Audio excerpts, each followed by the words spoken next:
Welcome back student, आपका स्वागत है गुरुकुल में। आज हम लोग नए टॉपिक के साथ आए हुए हैं जिसका नाम है रिफ्रैक्शन ऑफ लाइट। ये क्लास 12 का टॉपिक है और इसमें कुछ डेरिवेशंस आज हम लोग करेंगे। तो आज का टॉपिक है refraction of light through convex surface.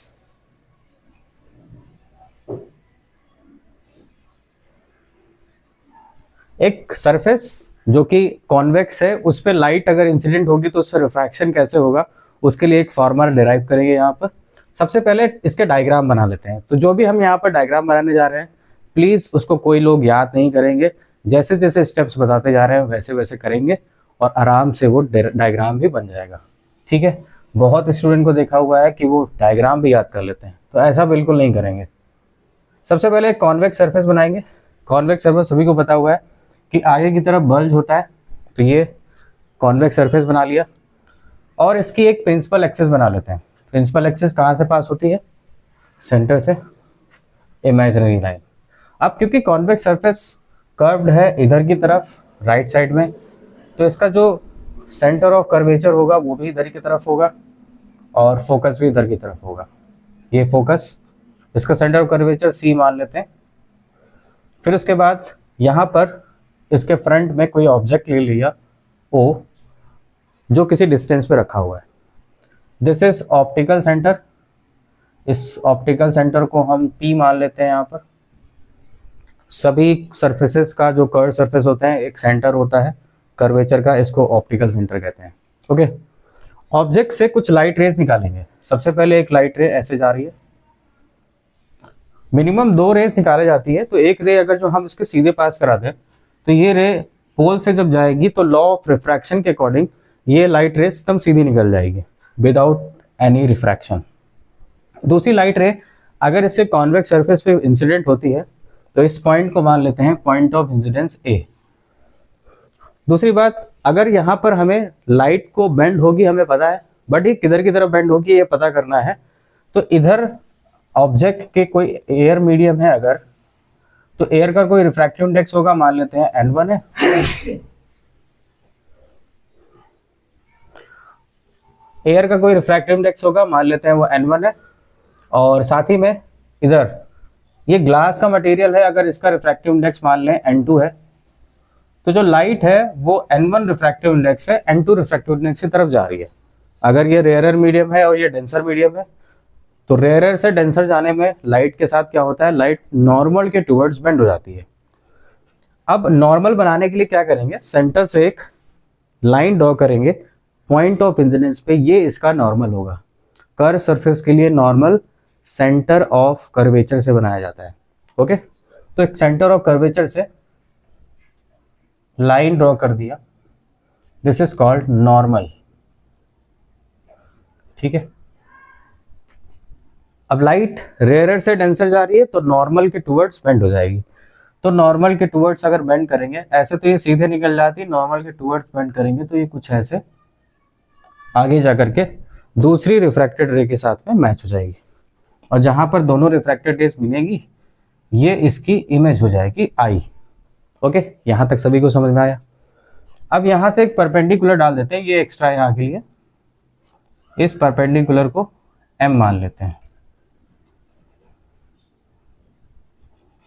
Okay, तो ये हो गया इसका पूरा डायग्राम। अगर इसमें किसी को प्रॉब्लम है तो बताएंगे।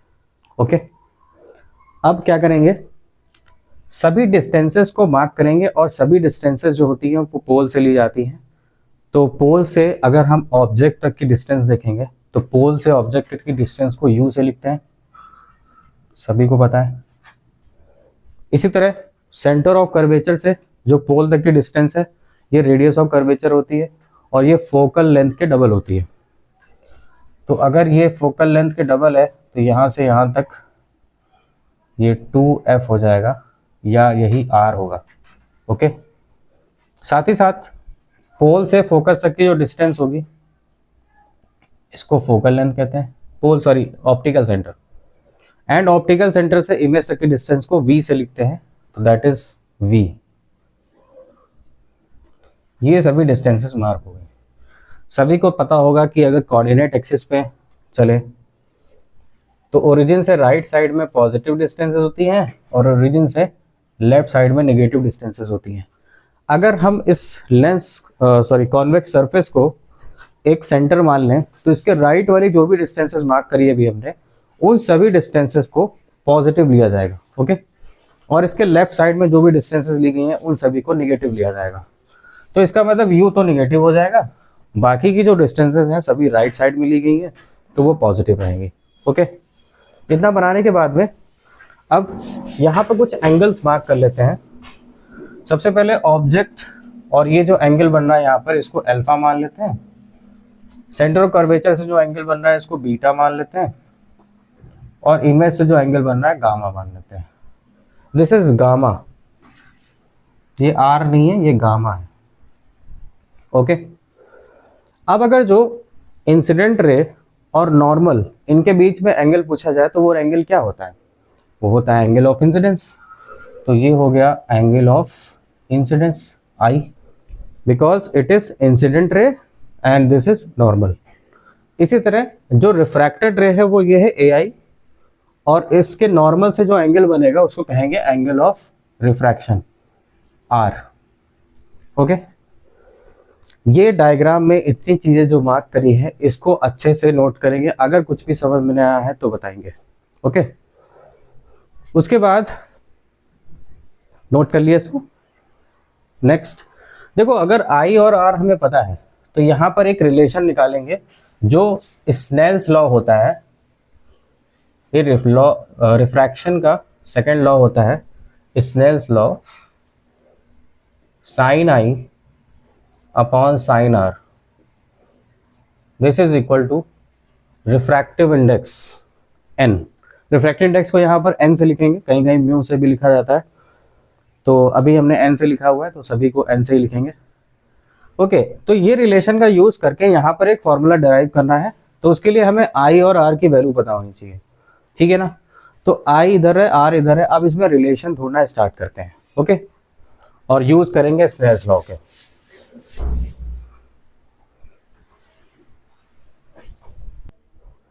ओके, तो अब क्या करेंगे, यहाँ पर एक आई का रिलेशन ढूंढते हैं। थोड़ा सा यहाँ पर मैथमेटिक्स लगेगी।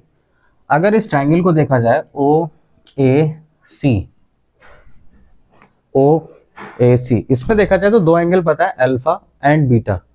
अगर अल्फा और बीटा को देखा जाए तो इसका एक एक्सटीरियर एंगल है आई।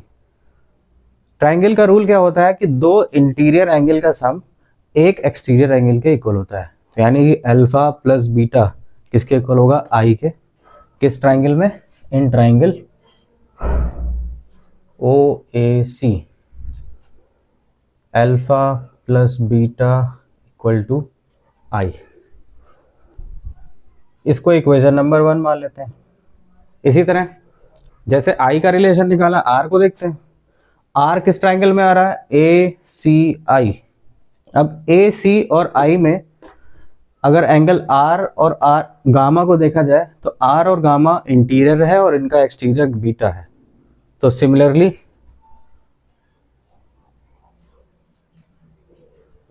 In triangle A C I, दो interior angle R plus gamma equal to exterior angle beta, sorry हाँ बीटा। अब यहां से अगर आर को निकालेंगे तो आर की वैल्यू आ जाएगी बीटा माइनस गामा। ये इक्वेशन नंबर 2 मान लिया। अब हमें आई पता है और गामा आर पता है, और बट उसमें भी अल्फा बीटा गामा नहीं पता है। तो सबसे पहले अब निकालेंगे कि ये अल्फा बीटा गामा क्या होगा। ठीक है ना, देखो उससे पहले एक चीज बता देते हैं यहाँ पर कि अगर एंगल्स की वैल्यू बहुत छोटी हो, जैसे थीटा की वैल्यू अगर कोई एंगल ले लें और वो वैल्यू बहुत छोटी है, 0.002 डिग्री मान लेते हैं, और इसका अगर टैन लिया जाए तो छोटे एंगल्स का जो टैन थीटा होता है, मतलब उनका टैन जो होगा वो एंगल के इक्वली हो जाता है। ऐसा फिजिक्स में मानते हैं कि नहीं, और एग्जैक्टली होता भी ऐसा ही है कि अगर एंगल बहुत छोटा हो, for very small angles tan theta theta के इक्वल होता है। सिमिलरली ऐसा साइन के साथ भी होता है कि अगर एंगल छोटे हो तो साइन थीटा भी थीटा के इक्वल होता है। इस अजम्पशन को यहाँ पर ध्यान रखेंगे, इसका यूज करेंगे अभी। ओके, कि अगर एंगल्स छोटे हो तो एंगल्स के साइन और टैन की वैल्यू एंगल के इक्वल होती है। ओके, तो अब अगर अल्फा निकालना है हमें, तो अल्फा के सामने वाली साइड परपेंडिकुलर होगी एंड ये ओ एम बेस हो जाएगा। तो परपेंडिकुलर और बेस यहां से अगर निकालना चाहें तो वो हो जाएगा टैन अल्फा। तो tan alpha is equal to क्या आ जाएगा, A M upon O M. और जैसे कि अभी बताया, अगर एंगल बहुत छोटा होता है तो टैन अल्फा ही क्या बन जाता है, अल्फा। अगर टैन बीटा होगा तो उसको बीटा ले लेंगे एंड टैन गामा होगा तो उसको गामा ले लेंगे। मतलब एंगल बहुत ही छोटे हैं यहाँ पर, ऐसा अजम्पशन किया जा रहा है, ठीक है ना। तो इस चीज को ध्यान रखेंगे कि जो अल्फा बीटा गामा है, वेरी स्मॉल एंगल्स, ठीक है ना। तो टैन अल्फा ही अल्फा हो जाएगा। तो चाहे तो हम यहाँ पर टैन अल्फा लिखें चाहे अल्फा लिखें, तो ऐसा करते हैं कि टैन को हटा देते हैं यहाँ पर। ओके, ये हो गया। अब ये जो एम पॉइंट है यहाँ पर जो हमने परपेंडिकुलर डाला हुआ है, it is very close to P point. तो अगर ये बहुत बहुत क्लोज है पी पॉइंट के, तो एम को पी ही मान लिया जाएगा। यहाँ पर एक अजम्पशन और है, तो एम को अगर हम पी मान लें तो ये हो जाएगा O P, A P upon O P, ठीक है ना। तो ये दो अजम्पशन करे, पहला assumption alpha beta gamma are very smalls and दूसरा अजम्पशन कि M point is very close to P. ये दो बातें अगर याद रख लेंगे तो ये डेरिवेशन आसान हो जाएगा। ओके, बाकी सारी चीजें डेराइव कर लेंगे। इसी तरह बीटा निकालेंगे अगर, तो tan beta is equal to, beta के सामने परपेंडिकुलर ए एम है और सी एम हो जाएगा इसका बेस, तो A M upon C M. फिर से अगर tan बीटा बहुत छोटा है तो tan बीटा की जगह पर केवल बीटा लिख देंगे, tan हटा देंगे। और m is very close to p, तो m की जगह पर p रख देंगे। इसमें भी ये दो अजम्पशंस लगा लिए। सिमिलरली अगर जो हम गामा निकालते हैं tan गामा, तो गामा के अकॉर्डिंग गामा के अपोजिट वाली साइड है am, ये परपेंडिकुलर होगा और इसका बेस क्या हो जाएगा, i से लेकर के m तक im।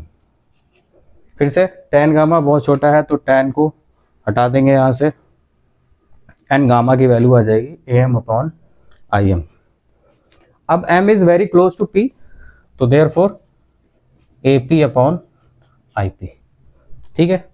अब हमें अल्फा बीटा गामा तीनों पता है, अगर इन तीनों की वैल्यू यहाँ पर और यहाँ पर रख दें तो i और r की वैल्यू पता चल जाएगी। ओके ना, चलो पुट करते हैं। तो इक्वेशन 1 बिकम्स,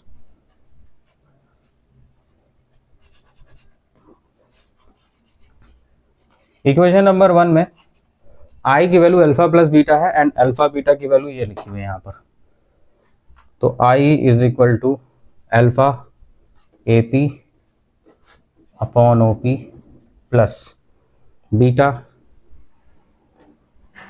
ए P upon C P.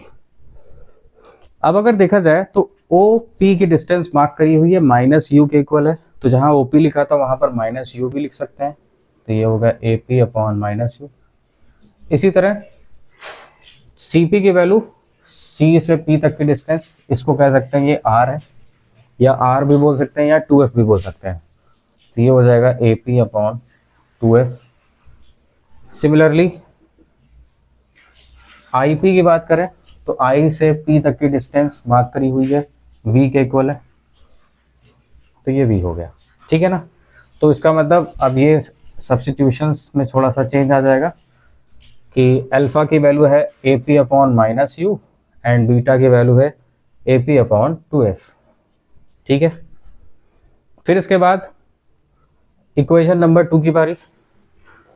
Equation 2 becomes, इसमें r की वैल्यू निकाली हुई है, r की वैल्यू है बीटा माइनस गामा, बीटा की वैल्यू है ए P upon 2f minus gamma की वैल्यू है ए पी अपॉन वी। अब हमें आई और आर की पूरी वैल्यू पता चल गई। अब अगर आई और आर पता है तो स्टार्टिंग में बोला था कि स्नेल्स लॉ लगाएंगे और स्नेल्स लॉ लगाने के बाद में एक रिलेशन निकल के आ जाएगा। तो according to Snell's law,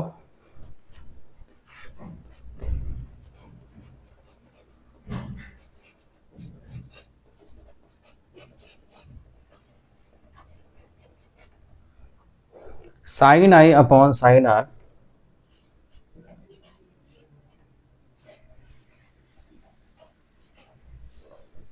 are को ऐसे लिख लेते हैं, ये होता है रिफ्रैक्टिव इंडेक्स के बाद। अब रिफ्रैक्टिव इंडेक्स की बात करें तो लाइट n1 से n2 में जा रही है, तो रिफ्रैक्टिव इंडेक्स 2 का लिखा जाएगा विद रिस्पेक्ट टू 1। और वो कैसे लिखेंगे, refractive index of 2 with respect to 1, इसको n2 अपॉन n1 लिख लेंगे। Okay, this is Snell's law. और स्टार्टिंग में और भी बताया कि जो साइन और टैन होते हैं ये स्मॉल एंगल्स पे अपने एंगल्स के इक्वल हो जाते हैं। तो ये जो आई और आर है ये भी वेरी वेरी स्मॉल एंगल्स होंगे, क्योंकि ऑब्जेक्ट पॉइंट है, तो इससे जो लाइट रेज निकलेंगी वो एंगल ऑफ इंसिडेंस और एंगल ऑफ रिफ्रैक्शन बहुत ही स्मॉल बनाएंगी। तो अगर एंगल बहुत स्मॉल है तो आई और R, sine I upon sine R की जो वैल्यू होगी वो आई और आर के इक्वल हो जाएगी। तो एक काम करते हैं, साइन को यहाँ से हटा सकते हैं, ये अगले स्टेप में करेंगे, अब यहाँ जगह नहीं तो हम ऐसे कर ले रहे हैं कि साइन आई को आई लिख दिया, साइन आर को आर लिख दिया। ओके, तो आई अपॉन आर की वैल्यू ये आ गई, और हमें पता है कि आई की वैल्यू ये निकाली हुई है एंड आर की वैल्यू ये निकाली हुई है। ये दोनों वैल्यूज को यहाँ पर सब्स्टिट्यूट करेंगे तो क्या आएगा, तो यहाँ पर पुट कर लेते हैं। इसको पहले यहाँ पर सब्स्टिट्यूट किया जाए तो क्या हो जाएगा, A P upon minus U plus A P upon 2f upon R की value A P upon 2f minus A P upon v equal to n2 upon n1। ठीक है ना। अब इसको क्रॉस मल्टीप्लाई करेंगे, इसका पहले से नोट कर लेंगे, फिर आगे थोड़ा सा रब करना पड़ेगा। ओके, लिख लिया सभी ने। अब ये वैल्यूज को हम यहाँ पर पुट करेंगे, उससे पहले इतना रब कर दे रहा है, जो काम की चीजें थी वो लिखी रहेंगी यहाँ पर।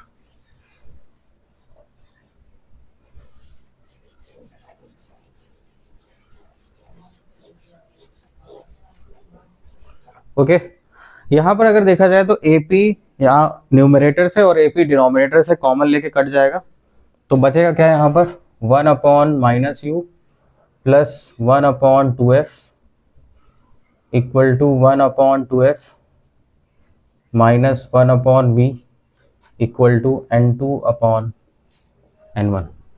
इसको अगर क्रॉस मल्टीप्लाई कर दिया जाए तो ये n1 इन दोनों में मल्टीप्लाई हो जाएगा और n2 इन दोनों में मल्टीप्लाई हो जाएगा, और इस वैल्यू को क्रॉस मल्टीप्लाई करने के बाद क्या लिखेंगे, n1 upon minus U plus n1 upon 2f is equal to n2 upon 2f minus n2 upon v। अब यहाँ पे देख रहे हैं 2f वाले दो टर्म्स हैं, इन टर्म्स को एक साइड में करेंगे, u और v वाले टर्म एक तरफ करेंगे, तो ये इधर आ जाएगा। तो this is n2 upon v minus n1 upon u, n2 upon 2f minus n1 upon 2f। Denominator दोनों का सेम है तो एलसीएम आ जाएगा 2f, और एलसीएम लेने के बाद क्या बचेगा, n2 minus n1 upon 2f, यही आएगा। ठीक है ना। तो ये एक बन करके तैयार हो गया है formula. This is called refraction of light through convex surface. ठीक है, इसमें थोड़ा सा चेंज और करेंगे, अभी के लिए इसको समझेंगे कहाँ से कैसे निकाला। ओके, और 2f की वैल्यू क्योंकि स्टार्टिंग में बताया था 2f फोकल लेंथ का डबल है और वो r के इक्वल होता है, तो यहाँ पर r भी लिख सकते हैं। तो अगर हम 2f की जगह पर r लिख दें तो ये हो जाएगा फॉर्मूला फॉर कॉन्वेक्स सरफेस। अगर इस इक्वेशन को हम n1 से डिवाइड कर दें तो ये हो जाएगा n2 upon n1 upon v, n1 upon n1 upon u, n2 upon n1 minus n1 upon n1। देखिए फॉर्मूला यही है, बट इसमें थोड़ा सा चेंज और कर रहे हैं, वो थोड़ा सा और सिंप्लीफाइड हो जाएगा। n1 कैंसिल, यहाँ 1 हो जाएगा, यहाँ 1 हो जाएगा, और ऐसा करने के बाद में फॉर्मूला क्या बनेगा, n2 अपॉन n1। अगर स्टार्टिंग में देखा जाए तो n2 अपॉन n1 जो था वो रिफ्रैक्टिव इंडेक्स ऑफ ग्लास था। अगर हम रिफ्रैक्टिव इंडेक्स ऑफ ग्लास को n2 अपॉन n1 को ही n मान लें तो यहाँ n2/n1 की जगह n लिख सकते हैं, तो ये हो जाएगा n/v। Okay, n/v। यहाँ बचा 1/u माइनस 1/u, ये भी हो गया n माइनस 1/r। ये हो गया फाइनल फार्मूला। ये रहा हम लोग का डेरिवेशन, इसको जल्दी से नोट कर लेंगे। ओके, तो ये हो गया हम लोग का refraction of light through convex surface. अगर इसका दूसरा डेरिवेशन की बात करें, रिफ्रैक्शन थ्रू कॉनकेव सरफेस, तो उसका भी डेरिवेशन में सेम फॉर्मूला आएगा। ये फॉर्मूला है इसका, बट मेरा सजेशन है कि इसको भी याद रखेंगे तो ये ज़्यादा बेटर है। तो इस तरह से हम लोगों ने इस डेरिवेशन को, जो काफ़ी बड़ा था, कंप्लीट कर लिया है। अब इसी के आगे इसी का यूज़ करते हुए एक दूसरा फॉर्मूला है जिसका नाम है लेंस मेकर फॉर्मूला, उसको करेंगे नेक्स्ट वीडियो में। तब तक के लिए धन्यवाद।